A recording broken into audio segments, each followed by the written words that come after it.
देखिए, कल हम लोग पढ़े थे नाभिकीय विखंडन की श्रृंखला क्रिया, नियंत्रित श्रृंखला क्रिया, अनियंत्रित श्रृंखला क्रिया। आज हम लोगों का टॉपिक है नाभिकीय रिएक्टर। नाभिकीय रिएक्टर पढ़ेंगे। देखिए, नाभिकीय रिएक्टर एक ऐसा संयंत्र है, नाभिकीय रिएक्टर जो है एक ऐसा संयंत्र है जिसमें नियंत्रित श्रृंखला अभिक्रिया चलाई जाती है, जिसमें नियंत्रित श्रृंखला अभिक्रिया चलाई जाती है।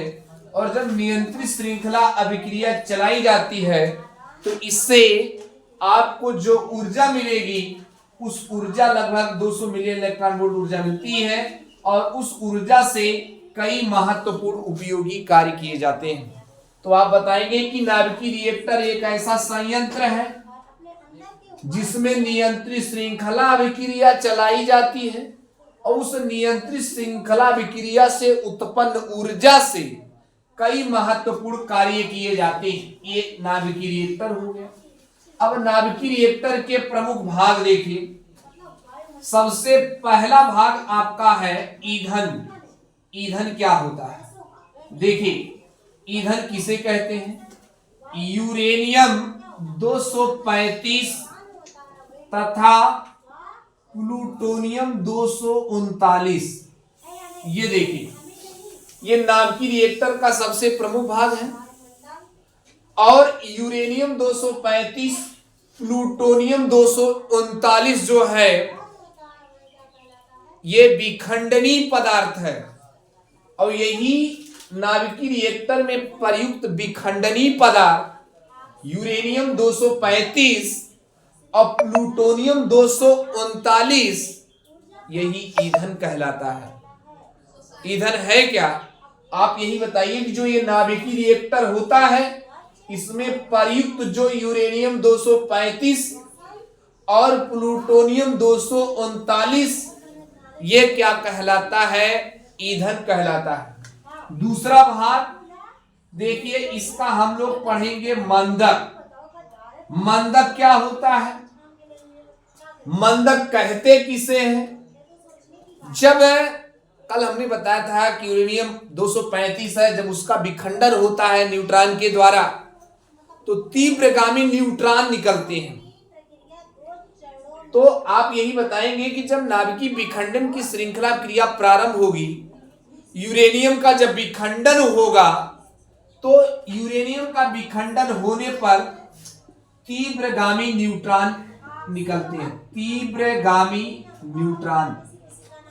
और ये तीव्रगामी अगर न्यूट्रॉन निकलेंगे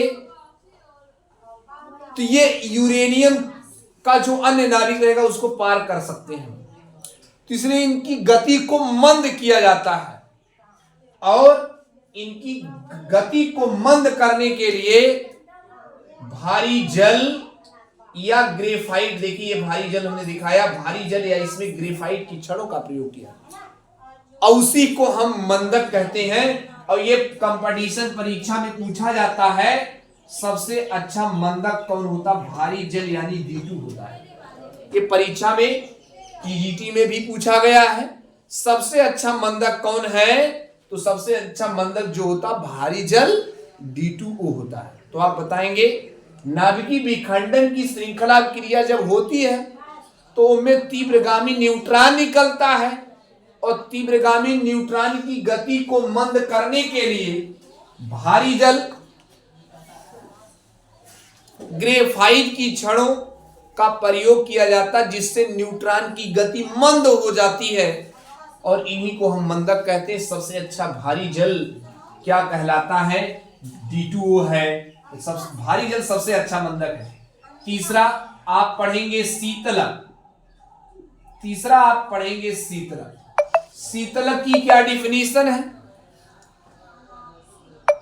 जब इस नाभिकीय रिएक्टर में नाभिकीय विखंडन की श्रृंखला क्रिया चलती है तो याद रखिएगा अत्यधिक ऊष्मा निकलती है, और याद रखिएगा जब अत्यधिक ऊष्मा निकलती है तो इस ऊष्मा को हटाने के लिए क्या किया जाता है? याद रखिएगा नाभिकीय रिएक्टर में वायु, जल और कार्बन डाइऑक्साइड को प्रवाहित किया जाता है। और इन्हीं सबको हम क्या कहते हैं? शीतलक कहते हैं। शीतलक क्या है? नाभिकीय रिएक्टर है, देख ही रहे हैं। और जब नाभिकीय रिएक्टर में नाभिकीय विखंडन की श्रृंखला क्रिया चलेगी तो इससे अत्यधिक ऊष्मा निकलती है।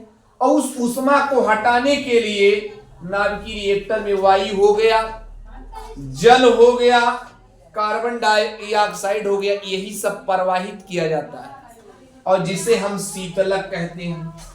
अगली बात है, चौथी बात है परिरक्षक। परिरक्षक क्या होता है? देखिए ये नाभिकीय रिएक्टर है और नाभिकीय रिएक्टर के आसपास जो व्यक्ति काम करते हैं उनको हानिकारक किरणों से हानि होने का भय रहता है। तो हानिकारक किरणों से बचाने के लिए नाभिकीय रिएक्टर के चारों ओर ये मोटी कंक्रीट की दीवार बना दी जाती है। और ये मोटी कंक्रीट की दीवार नाभिकीय रिएक्टर के आसपास जो लोग काम करते हैं, ये दीवार उन हानिकारक किरणों से उनको बचाती है। उसी को हम क्या कहते हैं? परिरक्षक कहते हैं। परिरक्षक है क्या? तो आप बताइए कि जो नाभिकीय रिएक्टर रहता है, नाभिकीय रिएक्टर में जो है, जब नाभिकीय रिएक्टर में नाभिकीय विखंडन की श्रृंखला क्रिया चलेगी तो कई हानिकारक किरणें निकलती हैं, कई हानिकारक विकिरण निकलते हैं। और उस हानिकारक विकिरण से बचाने के लिए नाभिकीय रिएक्टर के चारों ओर मोटी कंक्रीट की दीवार बना दी जाती है और इसी मोटी कंक्रीट की दीवार को हम क्या कहते हैं? परिरक्षक कहते हैं। परिरक्षक के बाद पांचवी हेडिंग है नियंत्रक छड़ें। नियंत्रक छड़ें क्या होती है? ये ध्यान दीजिए, नियंत्रक छड़ें क्या है? देखिए भैया, नियंत्रक क्षणों की क्या डिफिनीशन होती है? जब नाभिकीय विखंडन की श्रृंखला क्रिया चलती है तो नाभिकीय विखंडन की श्रृंखला क्रिया चलने पर आप जानते हैं 92 यूरेनियम 235 है। न्यूट्रॉन की जब बौछार होती है, मैंने बताया था 2 नाभिक में टूटेगा, 3 नया न्यूट्रॉन निकलेगा। तो 3 नए न्यूट्रॉन निकलेंगे। अगर ये तीनों के तीनों नए न्यूट्रॉन अगर यूरेनियम का विखंडन करेंगे तो होगा क्या? प्रचंड विस्फोट हो जाएगा। और इससे बचाने के लिए उसमें हम कैडमियम की, हाफनियम की, बोरान की छड़ों को नाभिकीय रिएक्टर के भीतर घुसा देते हैं। और वो जब नाभिकीय रिएक्टर के भीतर उसकी छड़ों को घुसा देते हैं तो उन न्यूट्रॉनों को क्या कर लेता है? अवशोषित कर लेता है।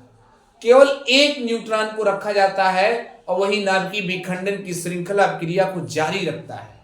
तो उन क्षणों को नियंत्रक क्षण कहा जाएगा। क्या बताओगे नियंत्रक क्षणों के बारे में?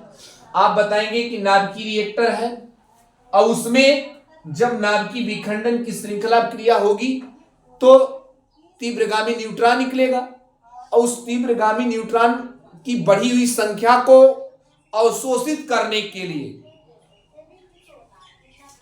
नाभिकीय रिएक्टर के भीतर कैडमियम की छड़, ये देखिए, या बोरान की छड़ या हाफनियम की छड़ों को खिसका दिया जाता है। और ये छड़ क्या करेगी?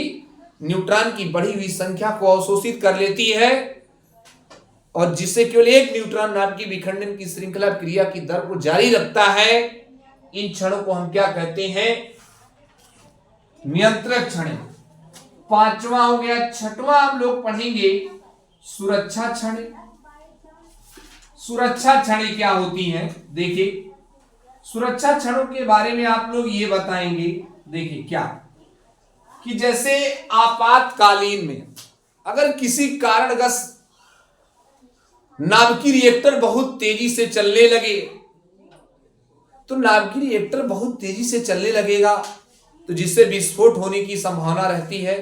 तो उस विस्फोट को बचाने के लिए नियंत्रक क्षणों का एक सेट रहेगा और उस सेट को हम क्या करेंगे? नाभिकीय रिएक्टर के भीतर घुसा देंगे जिससे एकदम जब पूरा कई नियंत्रक क्षणों का एक सेट घुसा दिया जाएगा नाभिकीय रिएक्टर के भीतर तो सारे न्यूट्रॉन को अवशोषित कर लिया जाएगा जिससे नाभिकीय रिएक्टर में जो श्रृंखला क्रिया होती है वो क्लोज हो जाएगी, बंद हो जाएगी।